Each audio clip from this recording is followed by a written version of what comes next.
کمر سے تلوار لٹکائے وہاں پہنچے۔ دروازے پر دستک دی۔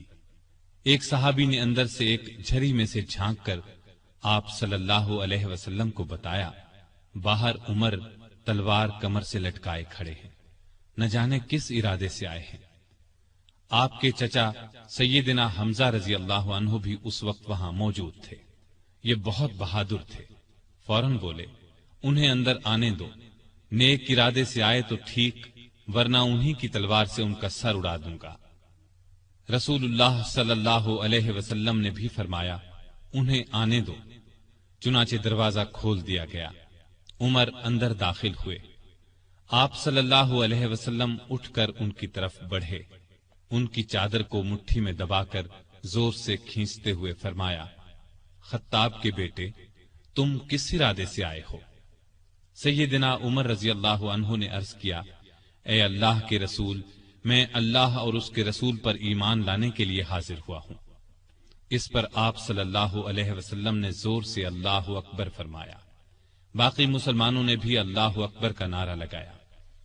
اب عمر رضی اللہ عنہ نے کلمہ پڑھا، پھر بولے، اے اللہ کے رسول، کیا ہم حق پر نہیں ہیں؟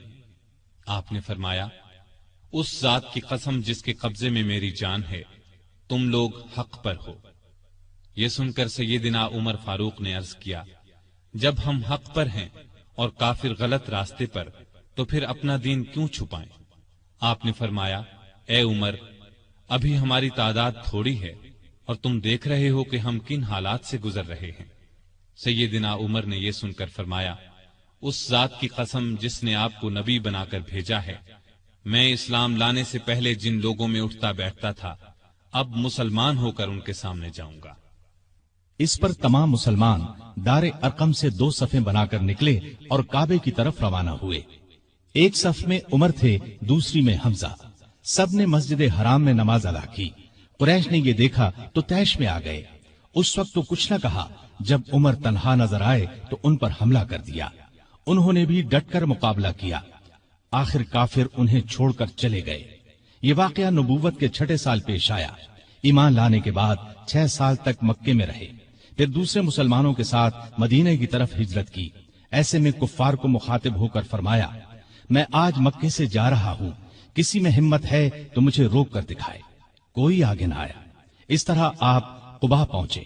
پھر نبی کریم صلی اللہ علیہ وسلم اور ابو بکر ہجرت کر کے وہاں تشریف لائے۔ مسجد قباء کی تعمیر کے بعد سب نے مدینے کا رخ کیا۔ ہجرت کے وقت سیدنا عمر فاروق کی عمر 40 سال کے قریب تھی۔ اس کے بعد وہ 23 برس اس دنیا میں رہے۔ یہ سارا زمانہ مدینے میں گزارا، مسجد نبوی کی تعمیر میں حصہ لیا۔ آپ صلی اللہ علیہ وسلم نے مہاجرین اور انصار میں بھائی چارہ کرایا تو اتبان بن مالک کو ان کا بھائی بنایا۔ انہوں نے اپنا نصف مکان انہیں دے دیا۔ عبداللہ بن زید نے خواب میں اذان کے الفاظ سنے۔ انہوں نے یہ الفاظ نبی کریم صلی اللہ علیہ وسلم کو سنائے تو آپ صلی اللہ علیہ وسلم نے سیدنا بلال کو حکم دیا، اذان کہیں۔ جو ہی انہوں نے اذان شروع کی، سیدنا عمر فاروق اپنی چادر گھسیٹتے ہوئے آئے اور بولے، اے اللہ کے رسول صلی اللہ علیہ وسلم، اس ذات کی قسم جس نے آپ کو نبی بنا کر بھیجا ہے، میں نے بھی بالکل یہی الفاظ خواب میں سنے ہیں۔ یہ سن کر آپ بہت خوش ہوئے۔ آج تک اذان انہی الفاظ میں دی جا رہی ہے اور قیامت تک دی جاتی رہے گی۔ ہجرت کے دوسرے سال بدر کی لڑائی پیش آئی۔ سیدنا عمر فاروق بھی اس غزوے میں شریک ہوئے۔ اس غزوے میں انہوں نے ایک نامی بہادر عاص بن ہشام کو قتل کیا۔ یہ رشتے میں ان کا ماموں تھا۔ اگلے سال احد کی لڑائی ہوئی۔ سیدنا عمر اس لڑائی میں بھی شریک ہوئے۔ بدر کی لڑائی میں عمر فاروق کی بیٹی سیدہ حفصہ بیوہ ہو گئی تھی۔ نبی کریم صلی اللہ علیہ وسلم کی خواہش پر سیدنا عمر نے ان کا نکاح آپ سے کر دیا۔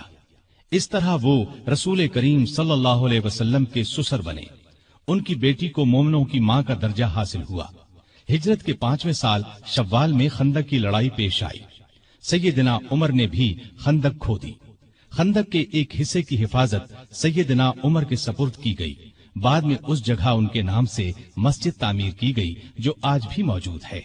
ہجرت کے 6 سال نبی کریم صلی اللہ علیہ وسلم نے کعبے کی زیارت کا ارادہ فرمایا۔